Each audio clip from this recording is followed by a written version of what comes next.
Bertie Morris because the tape ran out. Oh, it did. About how he was at the station and. Well, Fred was a member of the Methodist Church. He and his wife both were Methodists. And Fred was very likable. He was very honest and very moral. And he was just a real nice guy. He was. And he ran he was called station master or what? He was a station agent. He ran the whole station there. Everything in the station there was under him. And Jim Henry was the telegraph operator, but he was under him. And there was one or two other men that worked there at the station. They had a freight guy that handled all of the freight warehouse and so forth. And see that the line running from McGee to Waterproof was a part of the Missouri Pacific. Then that line that ran down to Oak Grove and stopped. Where was it? Gilbert, Louisiana is where it ended, I think. Do you remember Bertie selling tickets? Didn't she sell tickets there at the station? His wife, Bertie. I don't remember her selling tickets. Didn't she for a while during the war or something? Well, maybe during the war she probably did. And she was a little short thing. Yeah, little. She was real small and tiny. Do you remember their sons, Fred and Charlie? Yeah, because they were in my Boy Scout troop. They were? Yeah. I've got pictures of them when we were out on Beth River on a camping trip one time. I'll send them to you. Do you remember their personalities at all, Fred and Charlie? Well, I was trying to think.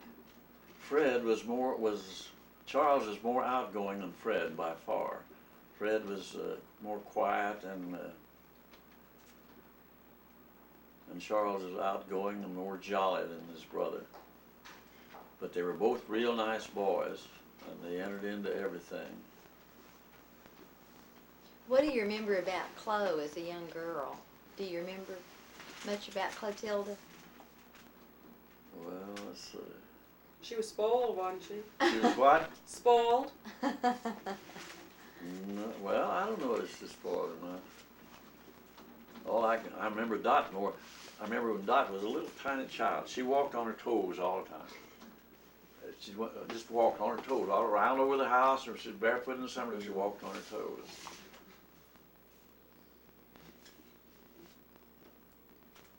But of course, I remember Chloe more as she grew older instead of as a small girl. Tell about the lady with the wolfhounds again, because I didn't get that either. Well, I had just started out of the bank, was going up to the drugstore, and I saw this lady. She was real pretty and slender. She grew heavier later. But she was very beautiful, had a beautiful big old picture hat on and a beautiful gown, and it was muddy, but there was a sign over across the street. She was holding her dress up in one hand and had these two beautifully groomed wolfhounds on a leash on the other hand. And they were, of course, a wolfhound, they were long-haired and short-haired, but these were long-haired wolfhounds, and they were white and brown spotted. And they really looked like something out of some Vogue magazine, you would have thought. And I couldn't imagine who in the world that was. And of course, when I went back in the bank, I asked Steve. He said, well, that's Adolph Feynman's wife. And they hadn't been married very long before that. Did they live in Eudora a long time? Oh, Did she yeah. stay around? Lived there till he died. And lived there when she died there, too, I think. The children, there was Adele, and see, there were two girls and a boy. What were their names? Adele and I can't think of their names. And tell that part about how they arranged a lot of their marriages back then. How what? How they arranged their marriages. Well, I didn't know too much about it, except that I knew that they arranged their marriages mostly. The Jewish. And that's always been true in Judaism, that they would arrange marriages. Oh, I know that five woman's name. I can't think of it. What else do you think about? When you were talking about driving down to Eudora and seeing all the blacks and everything, how were you going? By buggy or automobile? No, on the train. On the train? Oh, no buggy. From Hickory Ridge, which is about 250 miles from Hickory Ridge to Eudora, maybe more. But it was on the train. I rode the Cotton Belt to Pine Bluff, and there I got on the Missouri Pacific. But it was from Pine Bluff south that I saw all these blacks. There's nothing but blacks. And it was on a Saturday, and of course all the blacks were in town. Were they growing a lot of cotton back then? Did you see a lot of cotton fields? Oh yeah, cotton was everywhere. Cotton fields, white, and I had to learn a lot of songs from Missouri about the South, and one of them was when the, let's see,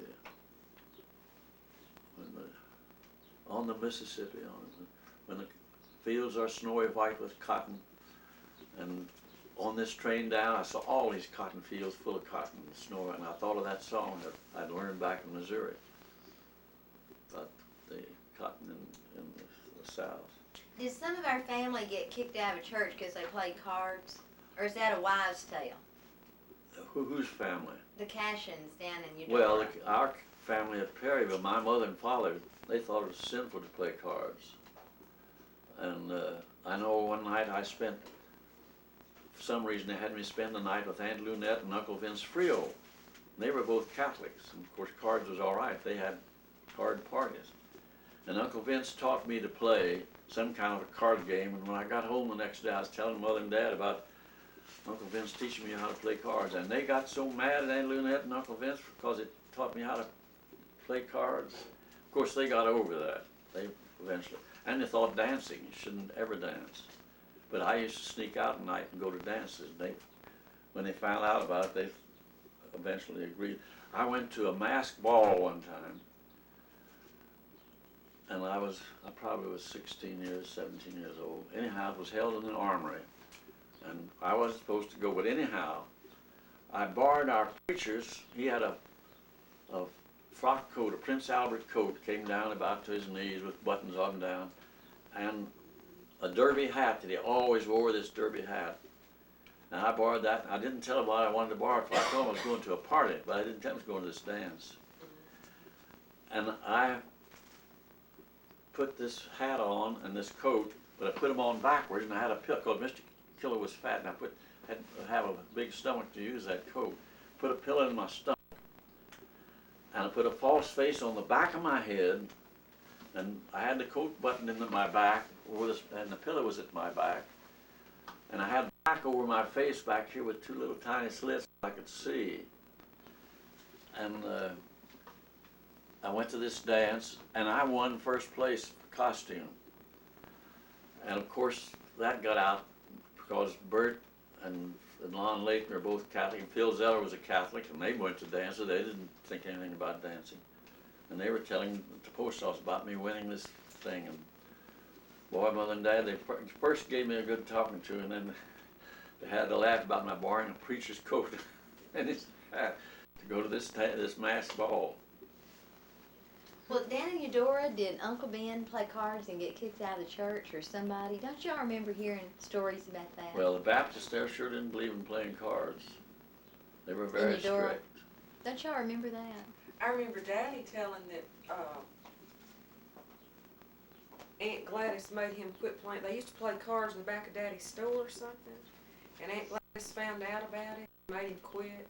And there was something about somebody getting kicked out of the church. I thought it's because they went to a dance on the boat or something. I don't Well, know. it could have been very easy They because didn't really get kicked out, but it ticked somebody off.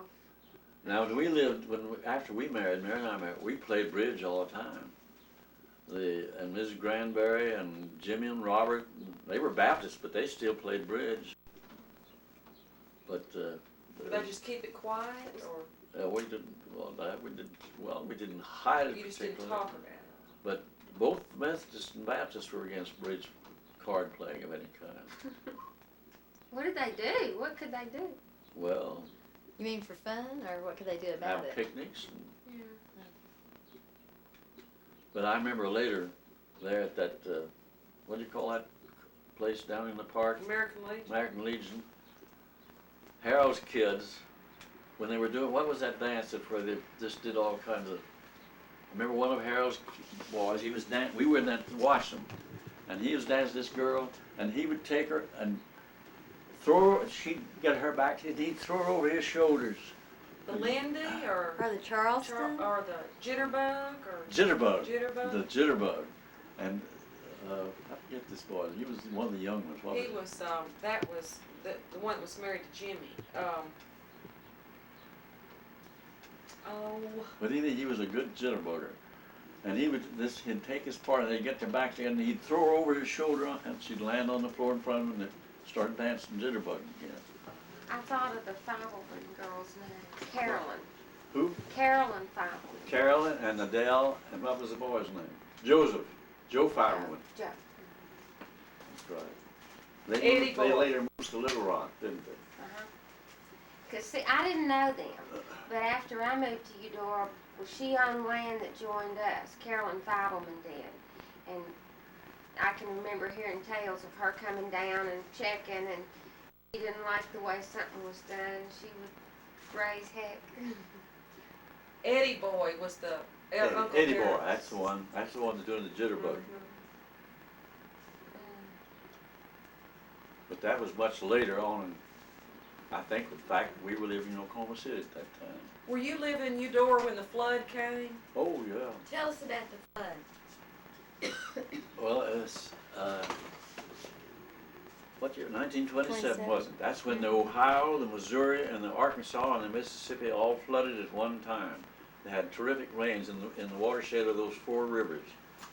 And now before that, we'd had floods at Eudora. I remember that in 1913 we had a flood, the year I went there.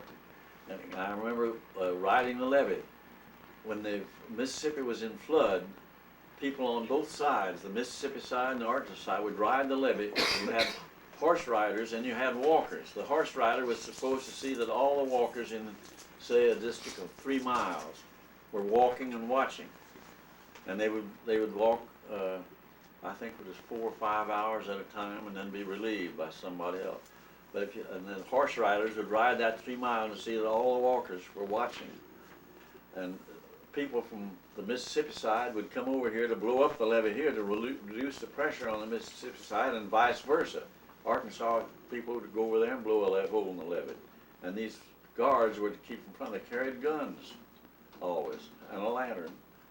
And that was always, of course, there too were to watch for crevasses where a boil would come up at the base of the levee. If they saw a boil boiling there, they had to call for help, and they'd take sandbags and build a wall around, about this big around that boil, and that would make the sand fall back, and then it would choke itself off if you caught it in time. If you didn't catch it in time, then it got so big you couldn't do a thing about it, and eventually the levee would blow out at that point. But anyhow, in 1927, the Arkansas was in flood. The levee broke in Mississippi just above Greenville, which relieved the Mississippi, the Arkansas side on the Mississippi River. But the Arkansas River levee broke just before the Arkansas River got into the Mississippi River. It broke and let the water come down through McGee, all down through southeast Arkansas into Louisiana. Broke it. That's where we got the Yonkers. 1927 flood. And what was it like when it flooded? What did everybody do? And Well, I remember we drove up to Lake Village, and just above Lake Village, we drove up north about 2 miles to see the water. And it was just beginning to come down the ditches on the side of the highway. And it wasn't running very fast, just running along, and kept getting, and as far as you go, the bigger it got. So we turned around and drove back, and it wasn't any time until it was, of course, Eudora was never underwater because it was on a hill. But all that bottom land was all underwater, and all Beth River was underwater because the land, see, at the hills ended just above Chico. And that land would go around the hills through Beth Swamp and down through Biomason, all through the bottom land there. didn't they put tents out all over Eudora We had over 3,000 refugees in Eudora at one time. in tents? Now, Tom Flowers was in charge of that camp. No, I was in charge You were in of charge? Eudora King. And what'd you have to do? Tommy Gillison's father was in charge of Chico County. And Hoover was president at that time. And he made a trip. He came down the river to Greenville, and then they brought him in from a launch in Greenville to Lake Village. And your daddy was head of the bank there at Lake Village at that time. But we all went into Mr. Gillison's office, was right joining the bank, and met with Hoover. And all during this meeting, Hoover was telling us what Hoover was boondoggling. Doodling? doodling. And your daddy saved all those doodles. You mean Pops? Yeah. Pops saved all those doodles. Oh, really? After, and he showed them, he says, I'm gonna save these, it's gonna be worth keeping. You mean you and Pops met with President Hoover? I Yeah. never knew I've never that. heard that. Did you know that? You haven't? I never. No. Well, it's Gillison and Elbert and Bill Grubbs, myself, and Reynolds, Meyer, and there was a bunch of Reynolds I know was there. And he was president at the time? Yeah, he was. Were y'all impressed? Yeah, but I don't know if we were so impressed, but we were having so many problems that, but he agreed to see that we got plenty of money and that we, of course, they couldn't, that water stayed on, it broke, the levee broke in early April, and that water stayed on until in mid-July, so you couldn't plant anything. I remember Reynolds and Saul tried to plant cotton by just mudding it in. There's just so much mud that they went up and down these rows, just throwing the cotton on the ground, hoping it would come up. But it came up, but it was so late in the season it couldn't make anything. And that whole year, no cotton crop was made.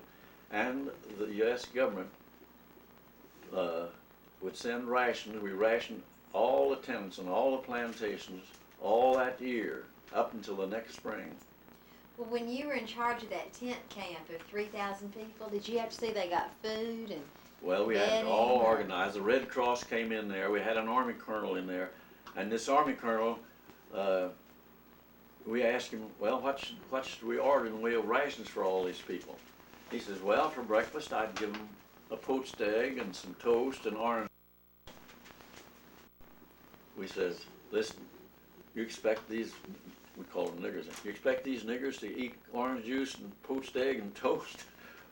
We said they're used to eating salt pork and turnip greens and food like that, turnips and cornbread.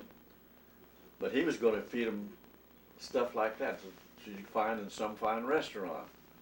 And this lady who was in the Red Cross, she was very sympathetic and she did a lot of work. And she, of course, told us, Colonel says, you can't, they're not used to that kind of stuff in here. They wouldn't eat it in the first place. Oh, they also sent in, the government sent in all kinds of grapefruit and what other fancy, but the Negroes just throw it away. They wouldn't eat it. They wouldn't touch the grapefruit. Were they mostly blacks in those tents? Mostly, yeah, practically all were blacks. We had a few whites, but mostly were blacks.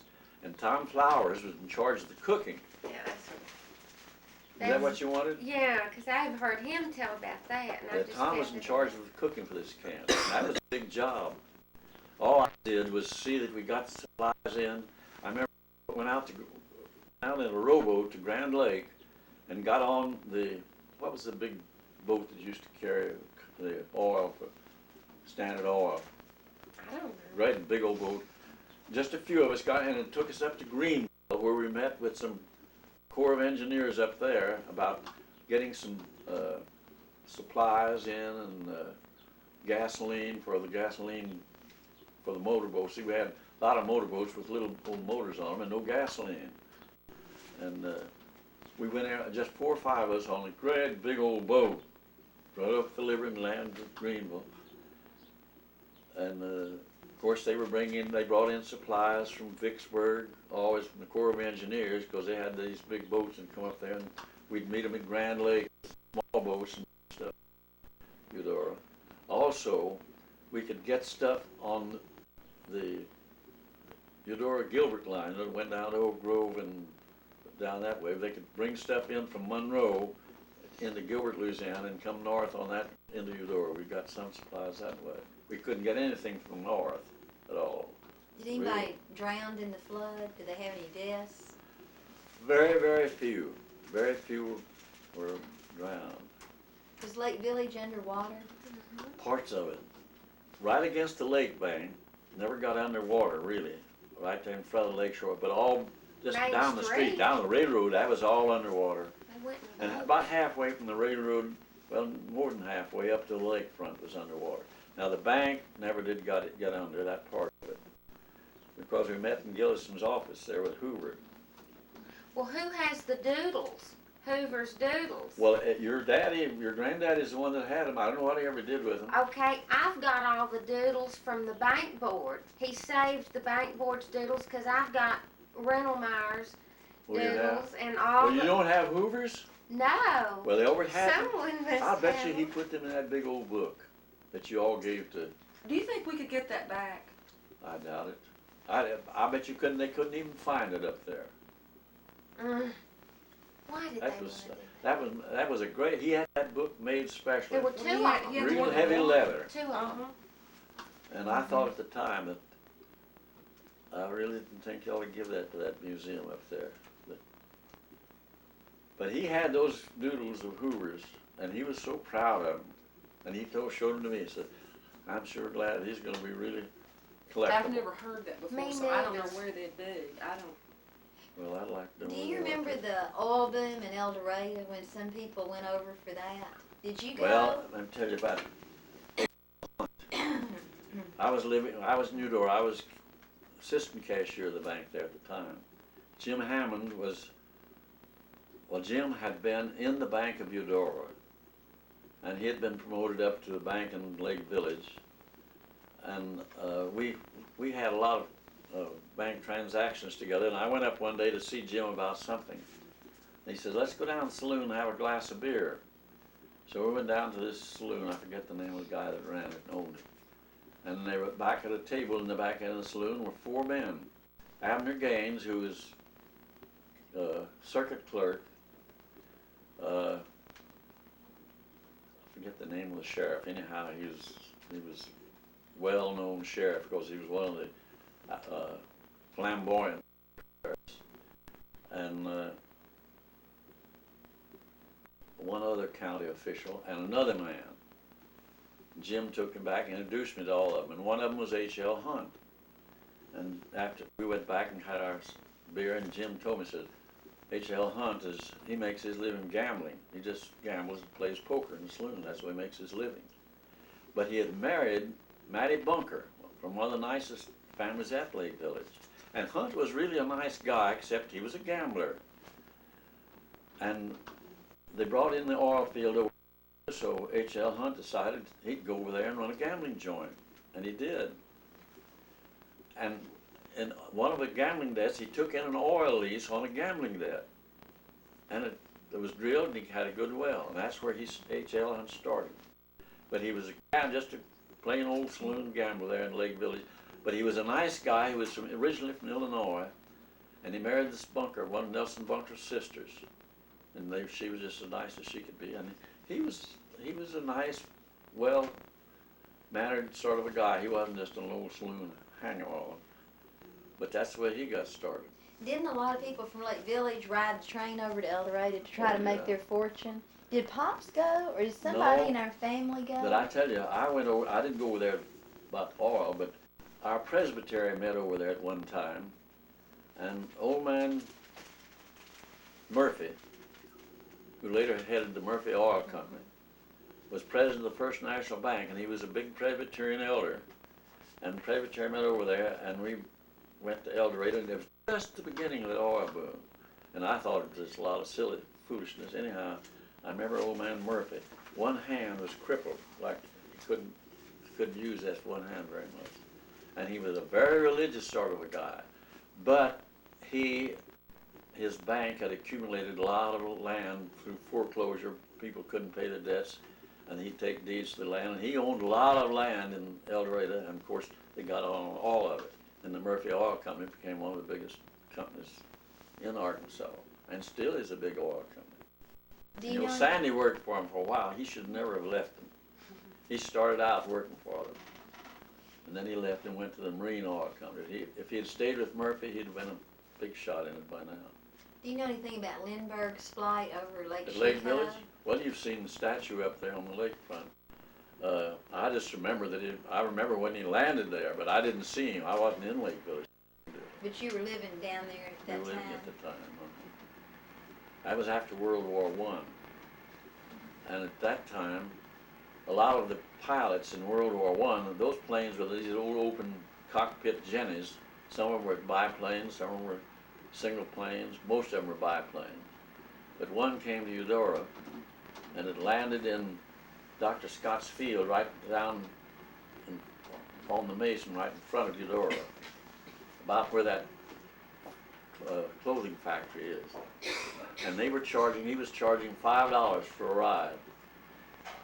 Ned was about 3 years old and Rebecca 4, I think. So I took them down there, and that only held 2 people, the pilot in front and another man in the back. So we sat in the back, and I held them on my knees in this open car. He flew us up. I told him where I wanted to fly our house, because I told Mary and Edith to watch for us. And we flew over our house, and they waved to us, and we waved back. But that was one of the old, and it's just an old grass pasture. He had nothing to land on but just a grass field. Aunt Mary That didn't was have so- a fit? Huh? Aunt Mary wasn't Ah, afraid? No, she thought it was great. What's the first automobile you ever owned? Well, the first one was a Ford, and I'll tell you, the next one I bought from Reynolds. He had a great big, what was the name of that car, sedan. And he wanted to buy a new one. And he wanted to sell it, and I said, oh, Reynolds, I can't buy that car. He says, oh, yes, you can. He says, I'll take your note for it. I'll sell it to you for $1,000, and you just give me a note. Pay it off any way you want to, any time you want to. So I bought it. And I remember we took old Midnight. Midnight was our yard boy. And we were going to Little Rock. And I gave him one of my suits, and he's going to chauffeur us in that big car up to Little Rock. And he put a cigar in his mouth, and he bought himself one of these little chauffeur caps somewhere and drove us to Little Rock. We thought we were really something. Did you live down there when Pops ran off the bridge in his Yeah, car? with Clotilda. And Dot, do you remember No, that? yeah, I remember that real well. Every time I'd pass there, I'd say something about it. I want to know what you remember about Carneal Warfield, because The senior? Senior, because I knew his wife when she was married to Higgins, but she always talked about her husband, Mr. Warfield. Yeah. And I want you to tell me. Well, did you ever see the old Warfield home, the Annabelle home? I never got to see it. Well, it was a beautiful place. Yes, I did. When Wilson, Fielding Wilson or Alec Wilson? Ellen Wilson lived there, and I went one night with Mother and Suzanne, this friend that lives in Oklahoma City now. We went one night, and I remember sitting on the stairs listening to what they were saying. But see, I was young, and I Well, don't they really. eventually closed off all the upstairs. But they had that widow's walk around the top of it, you remember? And I thought it was one of the most beautiful old southern colonial homes I'd ever looked at. But anyhow, the father, There's a picture. yeah, that's it.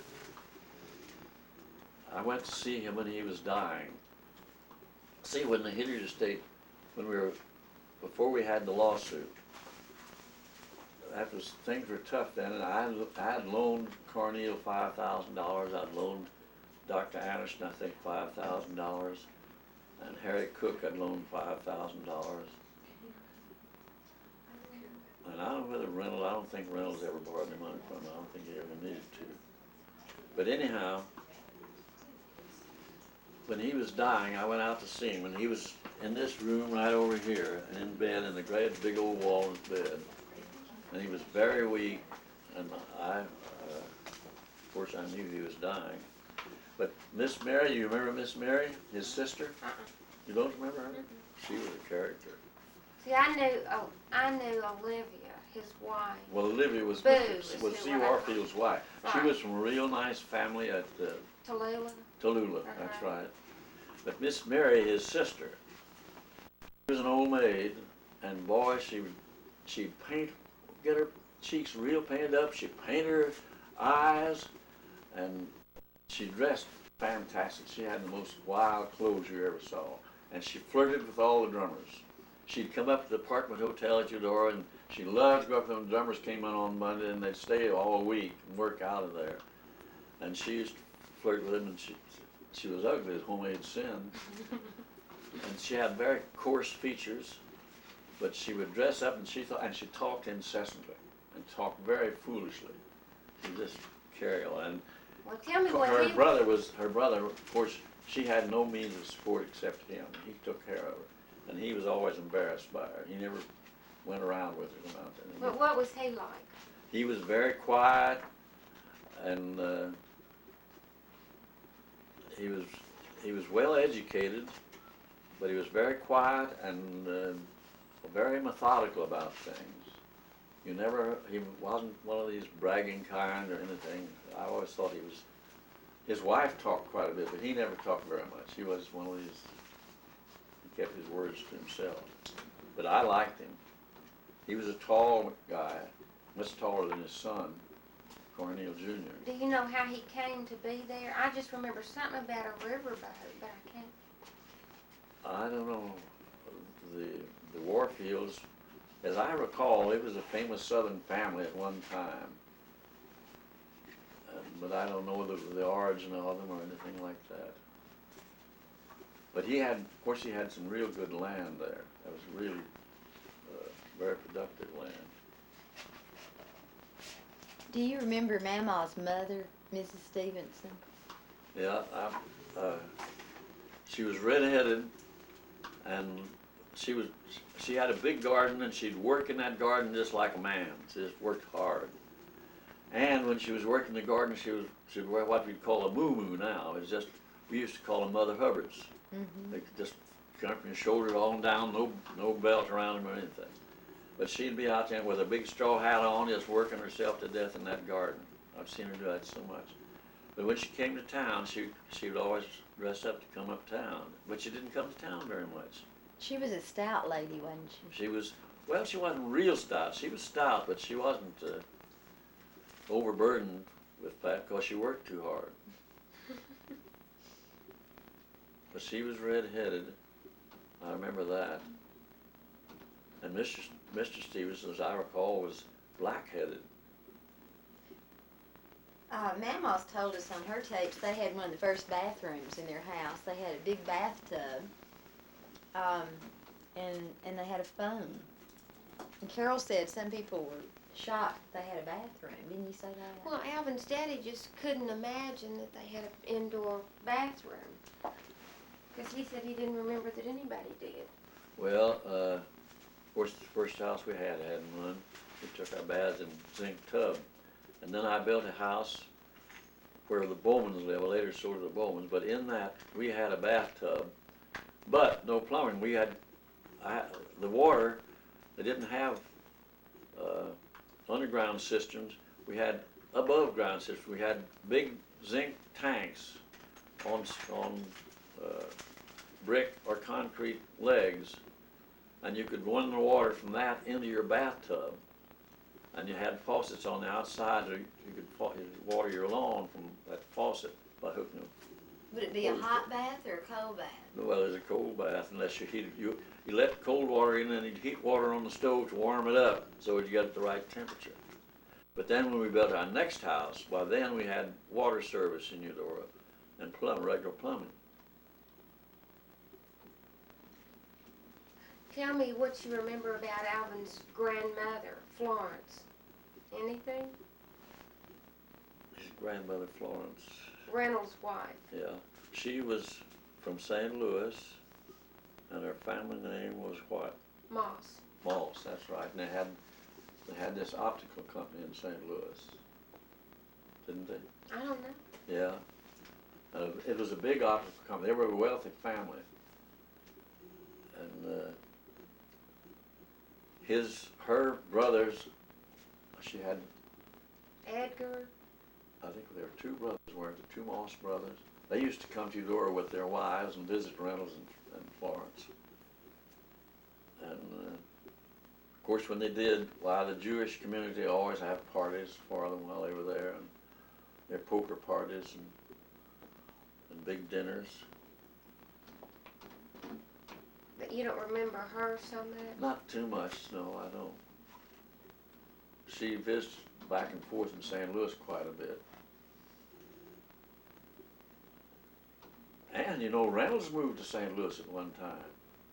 Yeah, that's where he, And he was living out there on Lindell Boulevard yeah, that's near where he Forest was. Park. when he died? And when we were living in Perryville, one time Mother decided that to get a better education, we ought to move to St. Louis. Dad didn't want to, so he told us that, all right, you move up there and we try it out and see how it goes with you for a while. So we moved to the 4700 block on Lindell Boulevard. And right across the street from where we lived was this Jewish club. I forget the name of it. At that time, Jews were not allowed to belong to country clubs, or the St. Louis Country Club was a little farther out, but they had one just as fancy as the St. Louis Club. And Lindell Boulevard was double. It had two. In the center was a parkway with trees and flowers and a driveway on each side. And on Sundays and weekends, all the fancy cars in St. Louis would drive down Lindell Boulevard going out to Forest Park. And we used to sit there on our, wasn't a porch really, but sit there on this little thing that went into our, it was a flat, and watch all those cars go. It was something. So how long did that?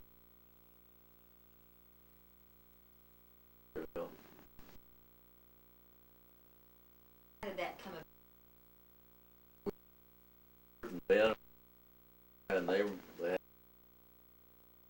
and Dad had, Well, wait, we know why you're there and Pops, but how did Uncle Ben get there?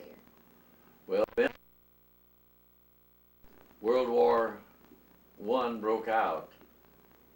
See, Camp Pike was organized, and Jim Hammond was then a friend of both Elbert and me. We'd known him at Eudora and at Lake Village.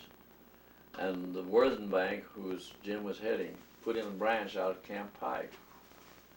And we asked Jim to give Ben a job out at the bank at Camp Pike, and did. And that's how he started. And that's where he met Gladys, was in Little Rock. And I guess they married there at that time while he was working out there at Camp Pike. And then he came to Eudora. How did he get to Eudora?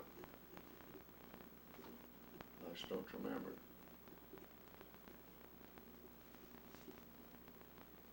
And I don't remember what he did.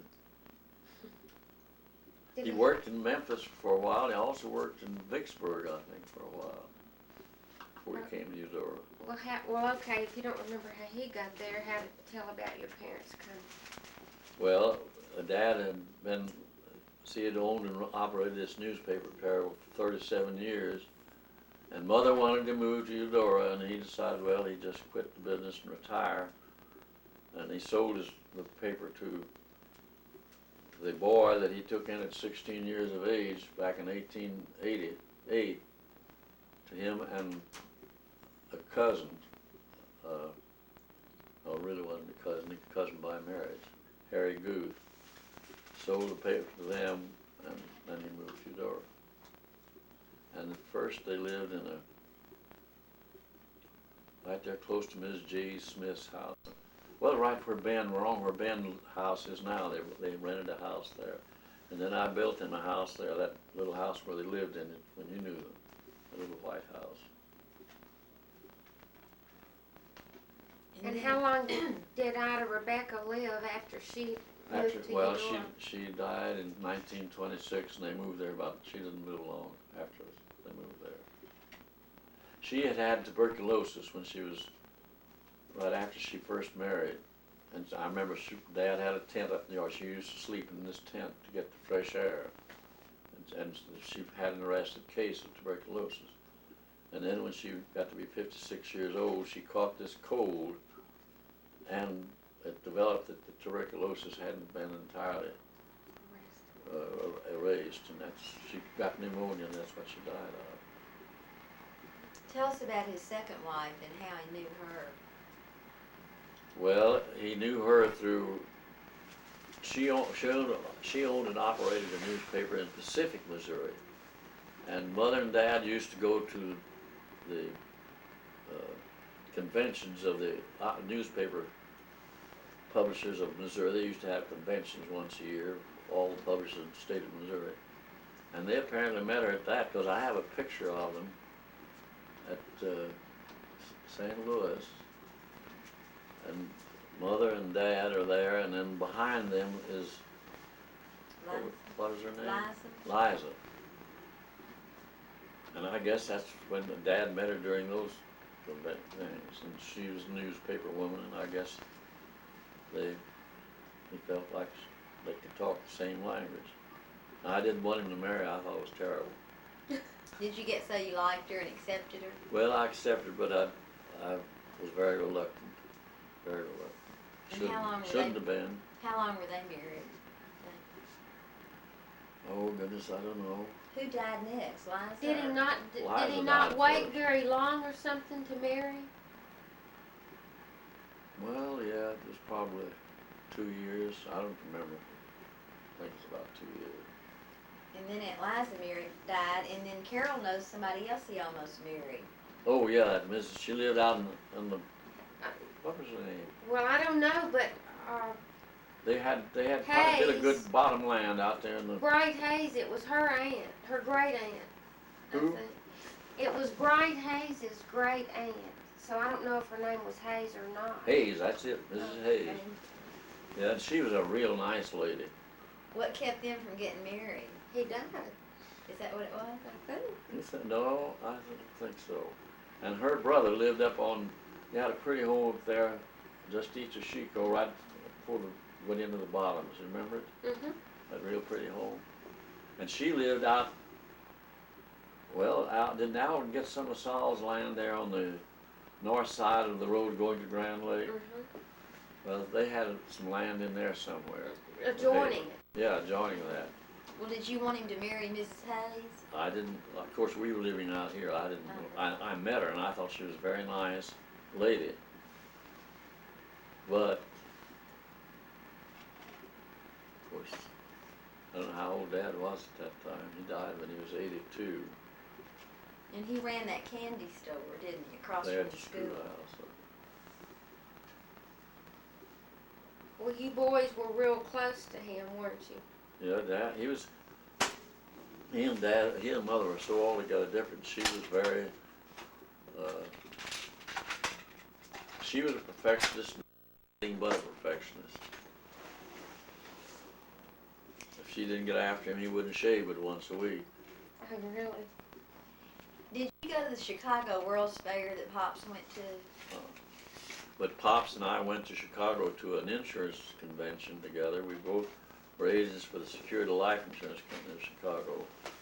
And we went up there one August to this convention, and I remember it was just as cold as the devil. You Yeah. walk down Lakeshore Drive and nearly freeze in August. Well, tell us about your wedding day. I don't think we've heard that, have we? No. What do you remember about your wedding? Well, all I remember was that the house was beautifully decorated with southern smilax and yellow jasmine that grows wild all through the South, all through Aunt Jimmy's home. That was Robert Stevenson's home. And they had a breakfast. We had beaten biscuits, if you know what beaten biscuits are. They're That's an little old, ones, aren't they? they're Little small flat. and they're going through this rolling machine, and it was a breakfast and it had everything in the world to eat. They had all, there was fruit and juices and eggs and bacon and I don't know what all. I wasn't eating much. How many people came to the wedding? Oh, the ones I remember, Mr. and Mrs. Ben Ross, because they were good friends of Bob's, and we played bridge, Mary and I and the Rosses and the Granberries, and played bridge together. And Mr. and Mrs. Granberry, and Ike Worthington and Edith, and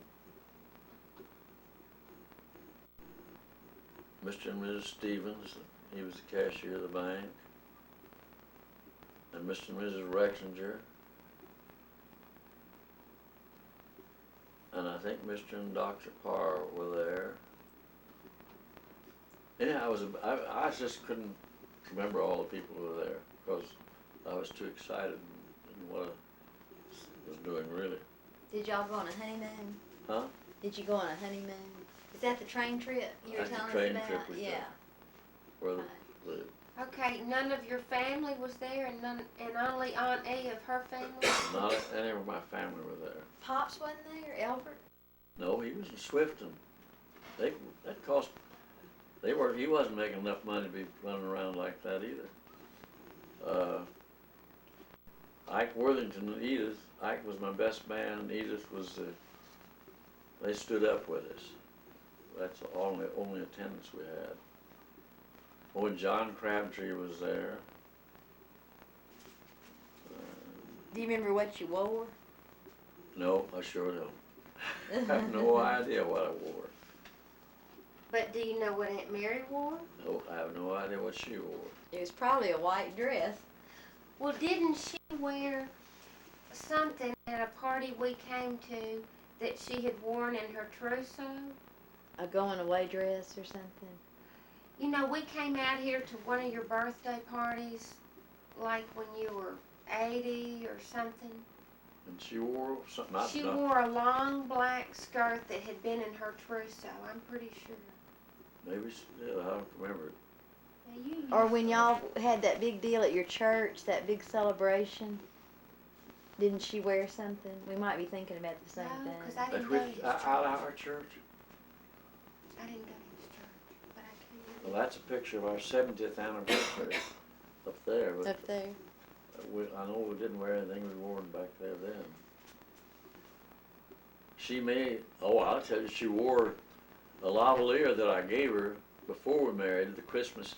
See, I went to Eudora in 1913, January, and that December, Christmas of 1913, I had a lavalier made at Stiff's in Little Rock with a little diamond and this Baroque pearl and chain, and it was real pretty. And we still have it. I keep it in the bank vault because I don't want to get it lost. She may have worn that at something that she had before we married. Uncle Med, do you have any words of wisdom for us or for whoever might see this tape in future years? Use it or lose it. What? That's the most way. You got to use your mind, your body, and your soul. If you don't, you just have to exercise your body. You have to exercise your mind. You have to exercise your soul by being a good Christian. And if you don't, you lose them. You lose your physical power. You lose your mental power. You got to keep them all active, always. Use it or lose it. How have you exercised during the Well, years? For years and years and years, I've exercised every morning for 30 minutes. I do a lot of stomach, body exercises, and leg exercises, and I've done that for years Are and you years. still doing it now? Yeah, I haven't.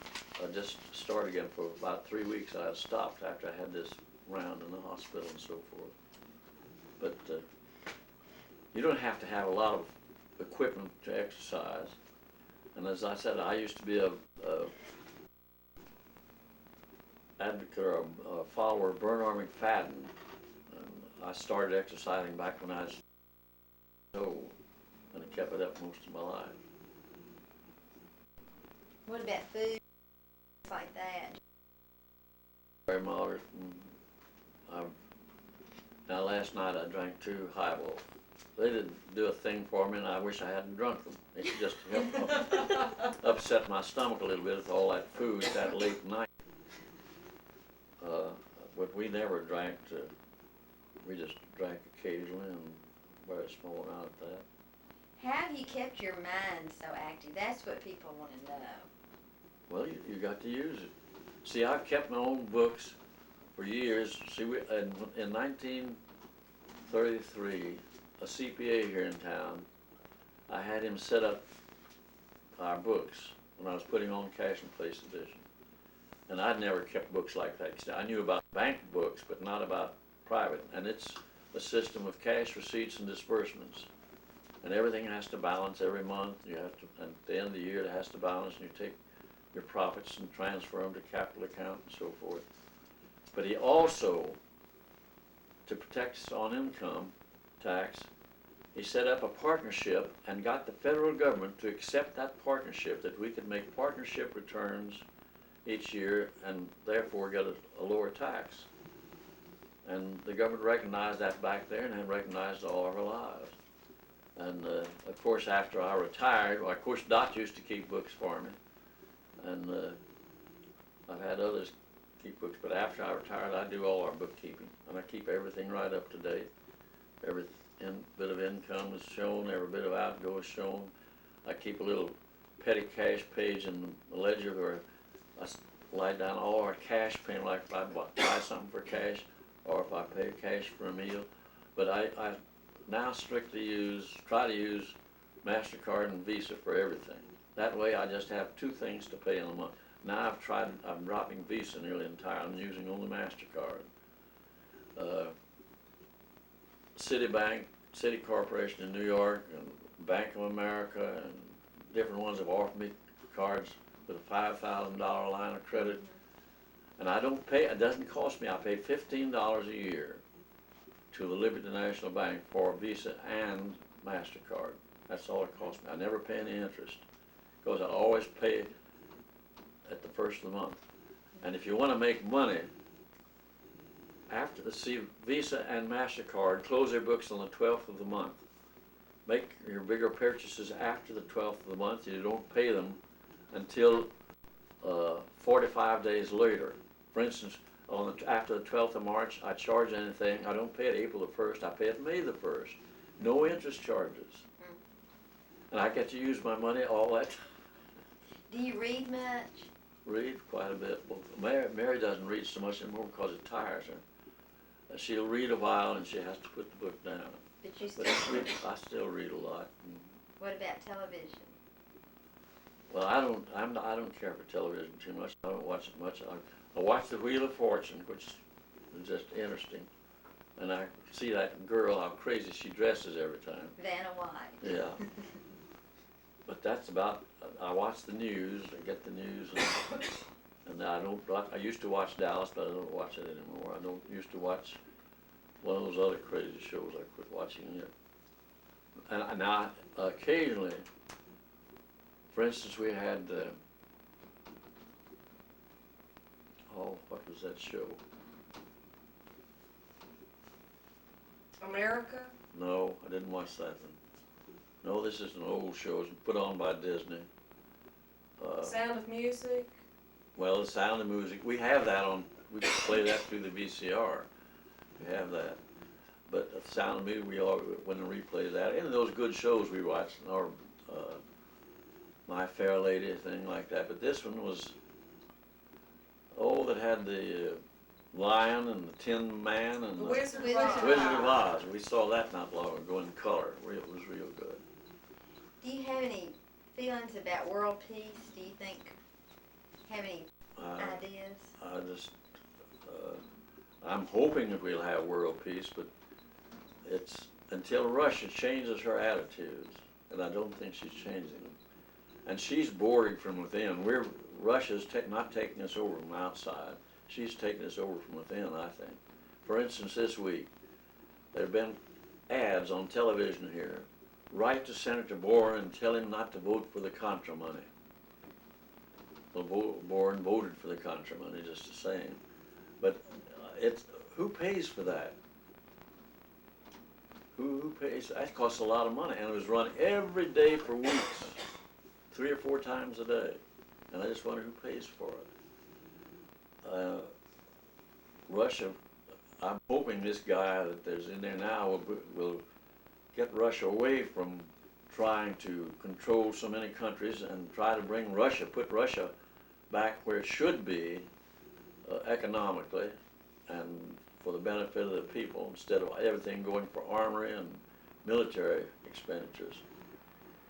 Because now there was I don't know whether you saw it or not, but no, our preacher read 2 letters. He read a letter from a young person here in 1986, and he read a letter from another young man in 2040. And that guy was saying that in his letter that the United States and Russia were working together to get all the other nations get rid of their nuclear power and to get rid of their armies and their military power, and all the countries live in peace with one another. But if we get Russia and the United States doing that together, it'd be wonderful. What are your plans for the future? What future? You've got a future. What futures does a 94-year-old guy, 94-and-a-half-year-old guy Well, have? you're in good health and good sound mind. I just want to keep health, good sound mind, soul, and body. And I would love to get started writing. See, I've got memoranda after memoranda. For instance, say, notes, information for writing. I've got that thing full. I've got boxes full in here. And part of it I've got written. But it should all be written and assembled together, and Is it family it makes an history? interesting story. The Would make an family interesting history? story. Family history and my autobiography. Oh, I wish you would do that. Let's see if I can find a letter. About it, and one of them, I'll show you one of them. Find it.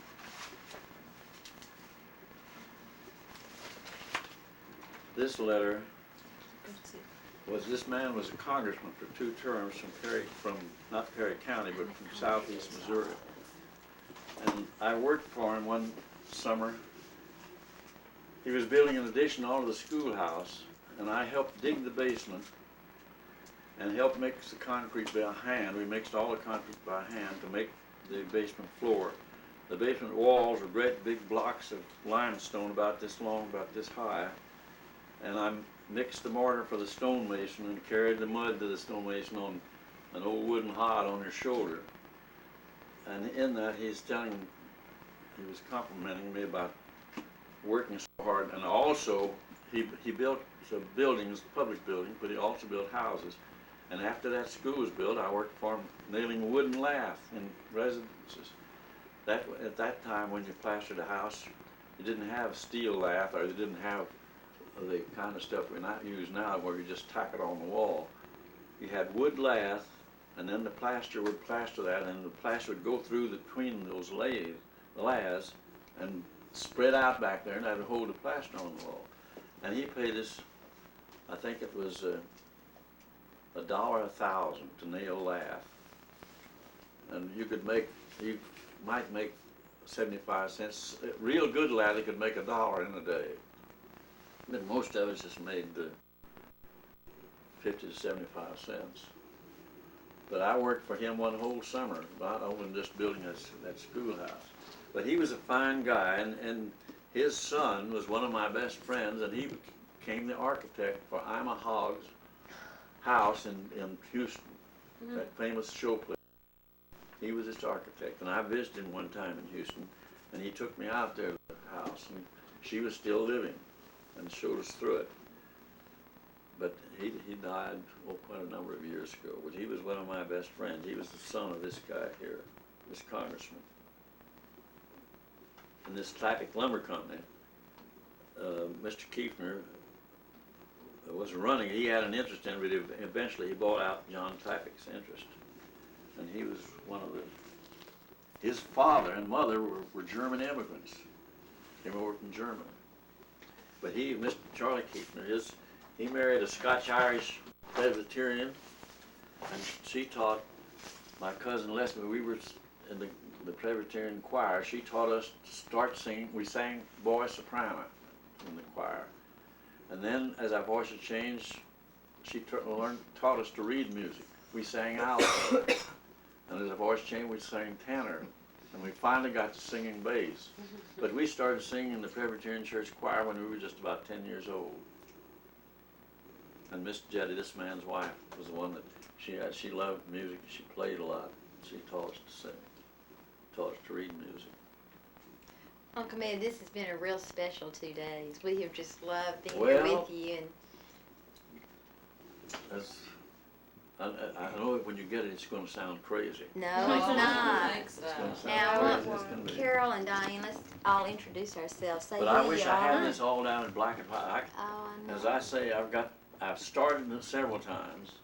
Now I've got a history of the Cashion school all written out. I've got the history of the Cashion family from those 5 brothers in Virginia up until my grandfather's time there in Perry County, written, pretty well written up to date. But I want to write my own, the little things that I used to do and the things that I remember in Perrywood, and as we grew up and as we moved to Arkansas and went in the banking business and different things. My association with Mr. Graves and Mr. Hilliard. And the funny thing about Pops and me, we put on an edition in Eudora. I don't know whether you know about it or not, called Cashion Edition. I can see it on maps. It's down there just below Dr. Craig's. And these guys, Elbert, when he was at Swifton, a guy from Tennessee came over to Swifton and put on a sale, and they made a lot of money. And Elbert did pretty well with it. He got pretty, he didn't make a lot, but he got pretty well.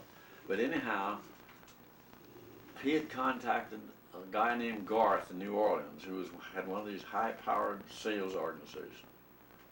And Garth came to Eudora, and he persuaded us to put this edition on. We bought this land, platted it, and they were coming to, when cotton started coming in the fall, they would come up and put on this sale, and we'd make a lot of money out of it. And we also, we gave away we gave away 100, what else did we give?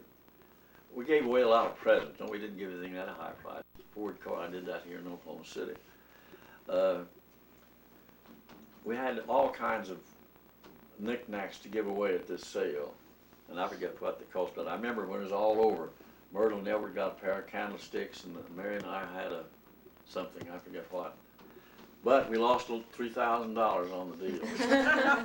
So it was a cold, rainy day in November. We drove out to Mr. Hilliard's and asked him to lend us $3,000 to pay off this loss we had. He says, "The duration you boys got yourself in that trouble, just get yourselves out of it." So what were we going to do? Well, Mr. Graves lives about 3 miles down below him at the end of the lake. So we drove around the lake down to Mr. Graves' place, told him the same story. He says, "Well, that's too bad." He wrote us a check for $3,000 on his cotton factory in New Orleans. And we got him paid off, but it took a long, hard struggle. But what we thought was terrible, we just didn't know what we were going to do, because we owed that $3,000 and it had to be paid. And there Mr. Graves saved us. Okay, Carol, tell us who you are and what you think about all this. Beg pardon?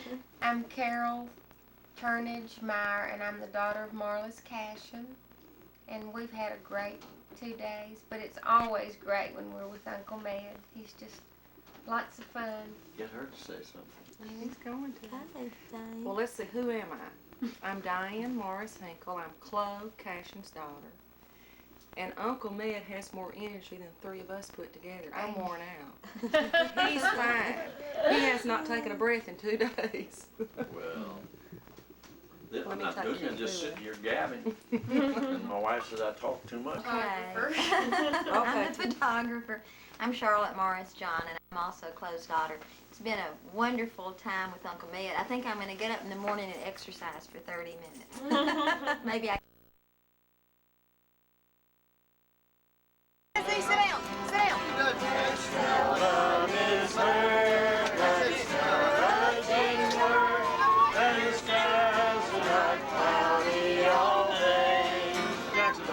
Mississippi. Took a little bacon and we took a little bit. Then we bought the brother British out of New Orleans.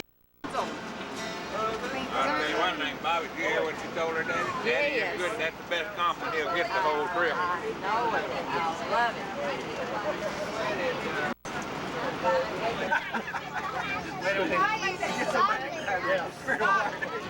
In 1814, took a little trip along with Colonel Jackson on the mighty Mississippi. Took a little bacon and we took a little bit. Then we fought the bloody British out of New Orleans. Is that right? British kept Right, many other ones. All right, let's From camera. do it. Take one or two. Hi, Ben. What, Molly? What do you want? Oh, that's a good one. Doe a deer. No, I know better. Wait, this one is too low.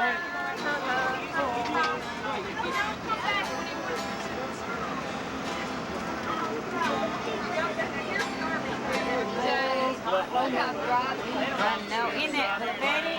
Oh. Smell sweet with the wind coming right behind the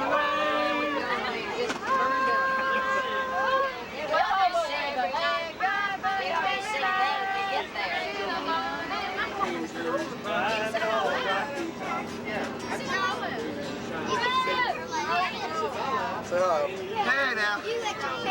Are we there yet? Are we there yet? I've got to go to the bathroom. Start all over. Hi, Marlon. I know it. Look at her.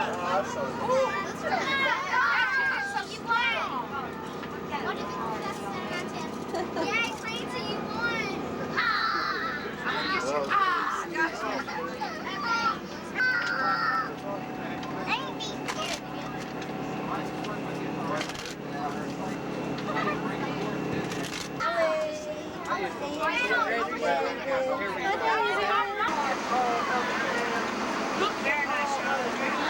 Check it out. I don't see nothing. Go unload it, Collier. Go unload it. Go get old cash. Go get old cash.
You see what that otherwise, that's you, otherwise.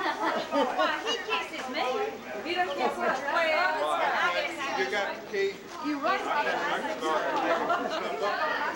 I'll help you. You'll take that two little ones, we'll get our stuff to learn. We're the best customers. Did the light drive down?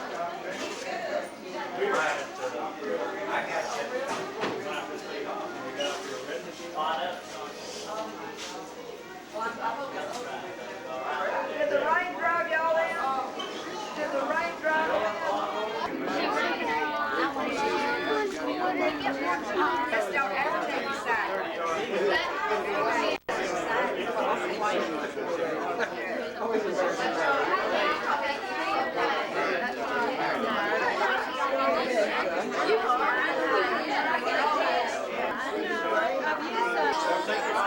You gotta wave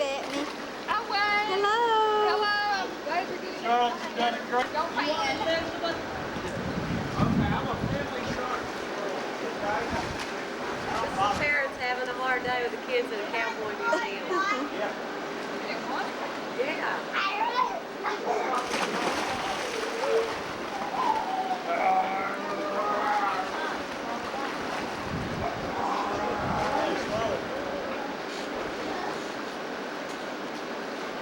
I ain't like pickles.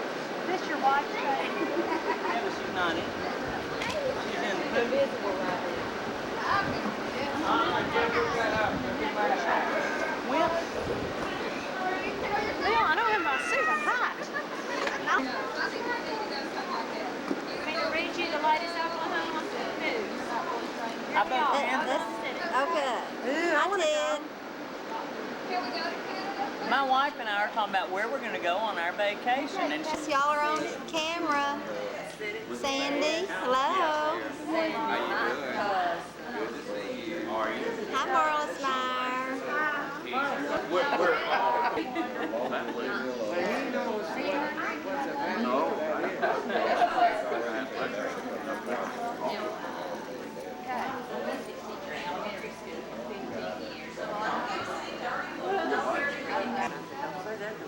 They were very close together. I'm getting y'all on film. Stomachs in, everybody.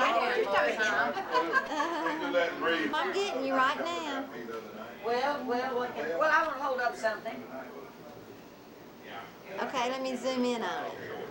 Who is it? Is it you and holding Mother? E.T. That is Aw. holding E.T. I gritted my teeth then when I held babies, and I still do. Am I being also, my voice is... Now I know what you're laughing about a while ago, girl. Hi, cousin. How are you? How are you? I got called. I do hope that picture of he and Daddy get made a good set. That would be cute. We're having. Filming. I'm on film. He's That got Willie Knight, Willie You K. need one of those. I know. I'm panning.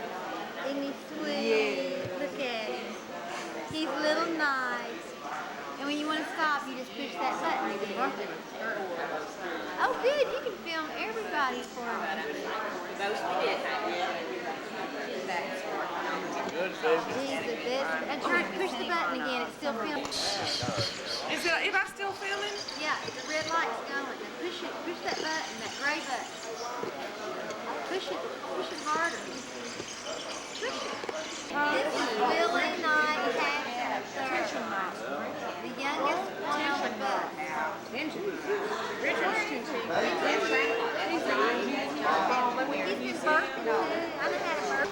I want a picture of hurry. Put Cash up there to get one where everybody gets it. Okay, Cash, hurry up. Get in front of that sign that says Cash. I got a picture of Cash.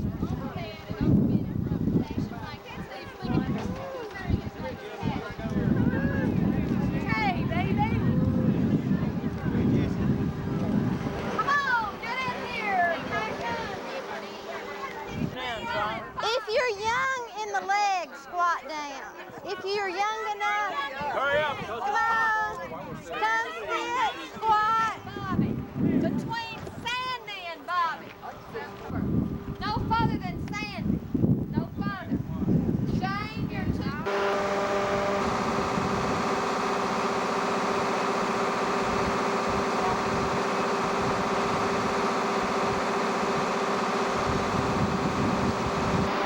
Having a big It's time. 110 degrees.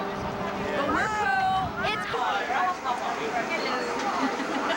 I said it's in a red Turn light. left. Red light right in your face all the time. Hey, he got killed, but he rolled back.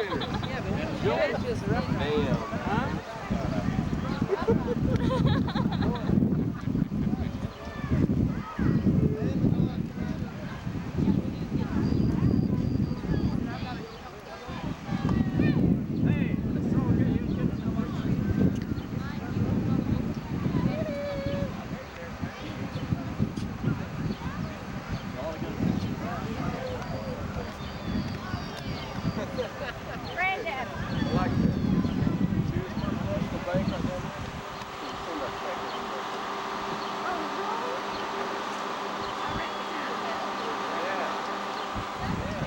July the 1st, 1898.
Hi, I'm David John, and I'm here in Tennessee, Arkansas.